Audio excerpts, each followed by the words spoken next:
அரசியல் சாயம் வந்துவிடக் கூடாது என்பதில் தெளிவாக இருக்கிறேன். என் தொழில் நடிப்பது மட்டும்தான். ரசிகர் மன்றங்களை கலைத்ததற்கான காரணமும் இதுதான் என்று தற்போது நடிகர் அஜித்குமார் கூறியிருக்கிறார். இது குறித்த கூடுதல் விவரங்களை எமது சினிமா செய்தியாளர் பிரேமிடம் கேட்கலாம். பிரேம், தற்போது திடீரென இது போன்று அவர் கூறுவதற்கான காரணம் என உங்களுடைய தகவல்களை பதிவு செய்யலாம். நிச்சயமாக அமலா, அதாவது பொங்கல் அன்னைக்கு ஒரு பெரிய படங்கள் 2 பெரிய படங்கள் ரிலீஸ் ஆச்சு. தேட்ட விசுவாசம் அப்படின்ற பெரிய படங்கள் ரிலீஸ் ஆச்சு. இது குறித்து ரசிகர்கள் அவங்களுக்குள்ளேயே ஒரு போட்டி மனப்பான்மையில் ஈடுபட்டாங்க. அதாவது ரஜினி பெரியவரா இல்லாட்டி அஜித் பெரியவரா அப்படின்ற போட்டி மனப்பான்மையில் ஈடுபட்டாங்க. இது மூலமா நிறைய விவாதங்கள் நிறைய தொலைக்காட்சிகள்ல போச்சு, நம்ம தொலைக்காட்சிகளும் போச்சு. இது குறித்து நிறைய வாக்குவாதங்கள் சமூக வலைத்தளங்கள் ரசிகர்கள் ஈடுபட்டு வந்தாங்க. அதன் காரணமாக வசூல்ல யார் பெரியவங்க, ரஜினியா அஜிதா அப்படின்ற ஒரு வாக்குவாதங்கள் கூட ரசிகர்கள் நிறைய சமூக வலைத்தளங்கள் தெரிவித்து வந்தாங்க. இது தொடர்பா அஜித்குமார் இந்த ஒரு அறிக்கை வெளியிட்டிருக்காரு. அந்த அறிக்கையில என்ன சொல்லியிருக்காங்க அப்படின்னா, நான் தனிப்பட்ட முறையிலோ அல்லது நான் சார்ந்த திரைப்படங்களில் கூட அரசியல் சாயம் வந்துவிடக்கூடாது என்பதில் மிகவும் தீர்மானமாக உள்ளேன் என்பது அனைவருக்கும் அறிந்தது. என்னுடைய தொழில் சினிமாவில் நடிப்பது மட்டும் என்பதை நான் தெளிவாக புரிந்து வைத்து இருப்பதே இதற்கு காரணம். சில வருடங்களுக்கு முன்னர் என் ரசிகர் இயக்கங்களை நான் கலைத்ததும் இந்த பின்னணியில் தான். என் மீது என்னுடைய இந்த முடிவுக்கு பிறகு கூட சில அரசியல் நிகழ்வுகளுடன் என் பெயரையோ என் ரசிகர்கள் பெயரையோ சம்பந்தப்படுத்தி ஒரு சில செய்திகள் வந்து கொண்டிருக்கிறது. தேர்தல் வரும் இந்த சமயத்தில் இத்தகைய செய்திகள் எனக்கு அரசியல் ஆசை வந்துவிட்டதோ என்ற ஐயப்பாட்டை பொதுமக்களிடையே விதைக்கும். இந்த தருணத்தில் நாம் அனைவரும் தெரிவிக்க விடுவது என்னவென்றால், எனக்கு நேரடியாகவோ அல்லது மறைமுகமாகவோ அரசியல் ஈடுபாட்டில் எந்த ஆர்வமும் இல்லை அப்படின்ற ஒரு தெளிவான ஒரு இதுவை பதிவு பண்ணியிருக்காரு. ஒரு சராசரி பொதுஜனமாக வரிசையில் நின்று வாக்களிப்பது மட்டுமே எனது உச்சகட்ட அரசியல் தொடர்பு. நான் என் ரசிகர்களை குறிப்பிட்ட ஒரு கட்சி ஆதரவு அணியுங்கள் என்றோ வாக்களியுங்கள் என்று நான் ஒருபோதும் கூறியதில்லை என்று ஒரு ஒரு கருத்தை பதிவு பண்ணியிருக்காரு. அரசியல் சார்ந்த எந்த ஒரு வெளிப்பாட்டை நான் தெரிவிப்பதில்லை. என் ரசிகர்களுக்கும் அவ்வாறு இருக்க வேண்டும் என விரும்புகின்றேன் அப்படின்ற ஒரு இதுவும் போட்டிருக்காரு. சமூக வலைத்தளங்களில் தரமற்ற முறையில் மற்ற நடிகர்களை விமர்சகர்களை வசைப்பாடுவதற்கு நான் என்றுமே அதை ஆதரிப்பதில்லை அப்படின்னு சொல்லியிருக்காரு. நம்மை உற்று பார்க்கும் இந்த உலகம் இத்தகைய செயல்களை மன்னிப்பதில்லை அப்படின்னு சொல்லியிருக்காரு.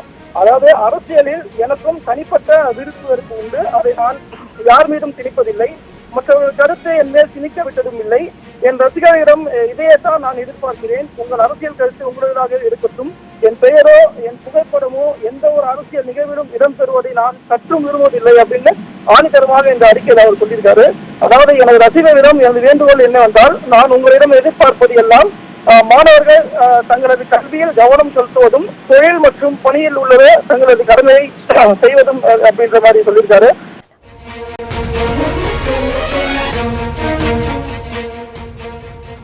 தன்னுடைய சினிமாவில் அரசியல் சாயம் வந்துவிடக் கூடாது என்பதில் தான் தெளிவாக இருப்பதாகவும், தனக்கு அரசியல் ஆசை எப்போதுமே இல்லை என்றும், அதனால்தான் ரசிகர் மன்றங்களை கலைத்தேன் என்றும் நடிகர் அஜித் தற்போது அறிக்கை ஒன்றை வெளியிட்டிருக்கிறார். இது குறித்த கூடுதல் விவரங்களை எமது சினிமா செய்தியாளர் பிரேம் வழங்க கேட்டோம்.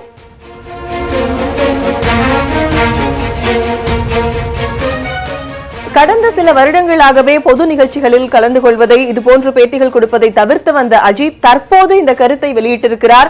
இதற்கான காரணம் என்ன என்பதை எமது செய்தியாளர் மகாலிங்கத்திடம் கேட்கலாம். வணக்கம் திரு மகாலிங்கம், தற்போது இது போன்ற ஒரு அறிக்கையை அஜித் விடுவதற்கான முக்கிய காரணம் என்ன? உங்களுடைய தகவல்களை பதிவு செய்யலாம். அதாவது நேற்று அஜித் ரசிகர்கள் என்ற பெயரின் கீழ் 100க்கும் மேற்பட்டவர்கள் ஹரி என்ற அஜித் ஹரி என்பவர் தலைமையில் பாஜகவில் இணைந்தனர். அவர்கள் இணைந்த விழாவில் பாஜகவின் மாநில தலைவர் தமிழிசை மேடையில் பேசும்போது அஜித் ரசிகர்களை வரவேற்று பேசினார். அப்போது அஜித் இருக்கும் நடிகர்களே நல்லவர், அவர் நாட்டிற்கு நல்லது செய்ய விரும்புகிறார், அதே போல அவரது ரசிகர்களும் நல்லவர்களாக இருக்கிறார்கள், நீங்கள் பாஜகவில் சேர முன் வந்திருப்பது நல்ல விஷயம், பிரதமர் மோடியினுடைய திட்டங்களை மக்களிடம் கொண்டு செல்ல வேண்டும் அஜித் ரசிகர்களுக்கு வேண்டுகோள் விடுத்தார். இது அரசியல் தளத்திலும் சமூக வலைதளங்களிலும் பரபரப்பை ஏற்படுத்தியது. அஜித் ரசிகர்கள் பாஜகவில் சேர்ந்த விவகாரம் சமூக வலைதளங்களில் மிக கடுமையான விமர்சனங்களையும் எழுப்பியிருந்தது. இதற்கு அஜித் ரசிகர்கள் பல்வேறு குறிப்புகளை சொல்லியிருந்தார்கள். குறிப்பாக அஜித் மன்றத்தின் கீழ் நாங்கள் சேரவில்லை, தனிப்பட்ட முறையில்தான் பாஜகவில் சேர்ந்திருக்கிறோம் என்ற விளக்கத்தை கொடுத்தார்கள். இருந்த போதிலும் அவர்கள் தொடர்ந்து அஜித் என்ற வார்த்தையை பயன்படுத்தினார்கள். மேடையில் தமிழிசை பேசும் போதும் கூட அஜித் ரசிகர்கள் இந்த கட்சியில் சேர்ந்திருப்பது மிகுந்த மகிழ்ச்சி அளிக்கிறது என்று தொடர்ந்து அஜித் மன்றத்தையும் குறிப்பிட்டு பேசினார். இது பெரிய ஒரு சர்ச்சையை ஏற்படுத்தி இருந்தது. இந்த சூழ்நிலையில் தான் அஜித் தற்பொழுது ஒரு விளக்கத்தை கொடுத்திருக்கிறார். இந்த விளக்கத்தில் தமக்கு நேரடியாக எந்த அரசியல் தொடர்பும் இல்லை, அரசியலில் தனக்கு தனிப்பட்ட விருப்பு வெறுப்பு உண்டு, ஆனால் அதை யார் மீதும் அவர் திணித்ததில்லை என்ற ஒரு விஷயத்தை சொல்லி இருக்கிறார். எனவே ரசிகர்கள் இடம் என்ன வேண்டுகோள் விடுத்திருக்கிறார் என்றால், மாணவர்கள் தங்களது கல்வியில் கவனம் செலுத்துவது, தொழில் மற்றும் பணியிலோர் தங்களது கடமையை செய்ய வேண்டும் என்று சொல்லியிருக்கிறார். தொடர்ந்து அஜித் ரசிகர்களுக்கு எதிராக சமூக வலைதளங்களில் கடுமையான விமர்சனம் எழுகிறது. குறிப்பாக சட்ட ஒழுங்கு பிரச்சனைகளில் அஜித் ரசிகர்கள் ஈடுபடுகிறார்கள். அதே போல குற்றங்களிலும், அதாவது சினிமா படம் வெளியாகும் பொழுது எதிரணியோடு மோதுவது அல்லது காவல்துறைகளோடு மோதுவது அல்லது குடும்பத்தாரோடு மோதுவது, இப்படி தொடர்ந்து அஜித் ரசிகர்கள் எதிராக வழக்குகள் பதிவு செய்யப்பட்டு வருவதை பார்க்கிறோம். எனவே இந்த சூழ்நிலையில் சட்ட ஒழுங்கை மதித்து நடந்து கொள்ள வேண்டும், யாருடனும் எந்த பிரச்சனையும் செய்யக்கூடாது என்பதை தொடர்ந்து அவர் சொல்லி வருகிறார். அதனுடைய வெளிப்பாடாக இந்த அறிக்கையை பார்க்கலாம். தொடர்ந்து நடந்து வரக்கூடிய சம்பவங்களையும் தற்பொழுது இதை ஒப்பிட்டு பார்க்க வேண்டியது இருக்கிறது. அது மட்டுமல்லாது இந்த அஜித்தோட அறிக்கையில் அரசியல் பின்னணியும் இருக்கிறது. ஏனென்றால் நேற்று நடந்த திருப்பூரில் நடந்த சம்பவம் இதற்கு ஒரு மிக முக்கியமான திருப்பு முனையாக இருக்கும் என்று சொல்லலாம். பாஜக கட்சியில் பெரும்பாலான அஜித் ரசிகர் மன்றத்தை சேர்ந்தவர்களே நேற்று இணைந்தனர். அவர்கள் மத்தியில் பேசிய தமிழிசை, திரைப்பட கலைஞர்களே நேர்மையானவர் அஜித் தான், அவர் தான் சம்பாதித்த பணத்தை மக்களுக்காக செலவு செய்ய நினைப்பவர், அவரை போலவே அஜித்தின் ரசிகர்களும் நல்லவர்களாக இருக்கிறார்கள், அதனால்தான் பாரதிய ஜனதா கட்சியில் இணைந்திருக்கிறார்கள் என்று பேசினார். இனிமேல் பிரதமர் மோடியின் திட்டங்களை மக்களிடையே கொண்டு செல்ல வேண்டும் என்று அவர் பெருமையாக பேசினார். அந்த பேச்சுதான் தற்பொழுது அஜித்தை இது போன்ற ஒரு அறிக்கை வெளியிட தூண்டியது என்று நாம் புரிந்து கொள்ள முடிகிறது. எனவே இந்த விவகாரத்தில் அஜித் மிக தெளிவுபடுத்தி இருக்கிறார், தனக்கும் அரசியலுக்கும் எந்த தொடர்பும் இல்லை, தன்னை அரசியலோடு சேர்த்து பார்க்க வேண்டாம், எனது படத்தையோ அல்லது எனது மன்றம் சம்பந்தமான விஷயத்தையோ அரசியலோடு சேர்ந்து பயன்படுத்த வேண்டாம் என்று ஒரு எதிர்ப்பை தெரிவித்திருக்கிறார்.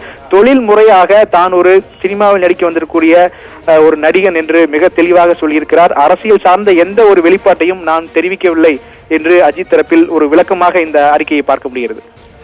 ஏற்கனவே ரஜினி, கமல் போன்றவர்கள் அரசியலுக்கு வந்திருக்கக்கூடிய இந்த சூழ்நிலையில் கமல் கட்சி ஆரம்பித்து விட்டார். ரஜினியும் விரைவில் அரசியலுக்கு வருவேன் என்று சொல்லிக் கொண்டிருக்கிறார். இந்த சூழ்நிலையில் அஜித் தற்போது இது போன்ற ஒரு அறிக்கையை வெளியிட்டிருக்கிறார். இது குறித்த கூடுதல் விவரங்களை எமது செய்தியாளர் துணை ஆசிரியர் திரு மகாலிங்கம் வழங்க கேட்டோம். உங்களுடைய தற்போதைய தகவல்களுக்கு நன்றி மகாலிங்கம்.